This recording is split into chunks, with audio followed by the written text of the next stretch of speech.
There's a growing and ongoing conversation in yoga about the hip bump in triangle. And what I mean by the hip bump is that the pelvis scooches back.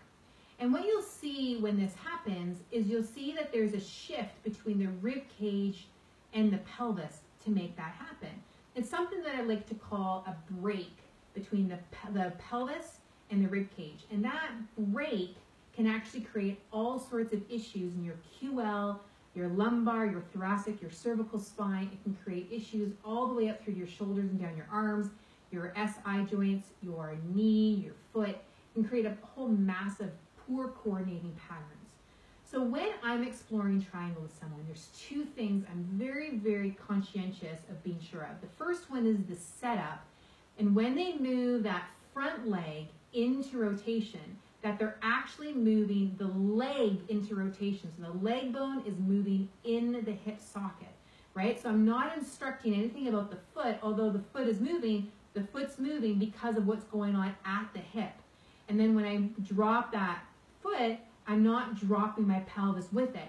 If that foot is dropping and the pelvis is going with it, that lets me know that there's some kind of limitation through the hip or through that leg that is causing the pelvis to move with that leg bone. So an initial place I might begin with someone is just to make sure they've got that mobility through the leg bones before we even go into triangle. And there's lots of ways to be able to do that.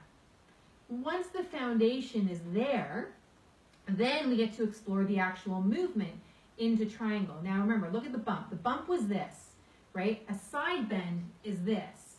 I want you to think about the movement coming from the hips, just for fun. So keep the pubic bone, the navel, the breastbone, the chin, the nose, the middle of the eyebrows here, all in one line as you begin to move through those hips.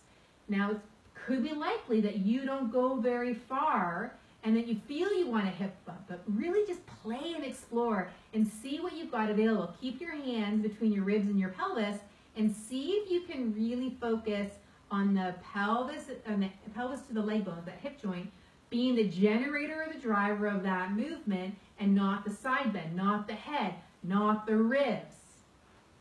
Yes, there's lots of stuff in here that we can explore. For this short clip, that's your little curiosity moment that you can take to your mat. So have fun exploring. Have a great time on your mat.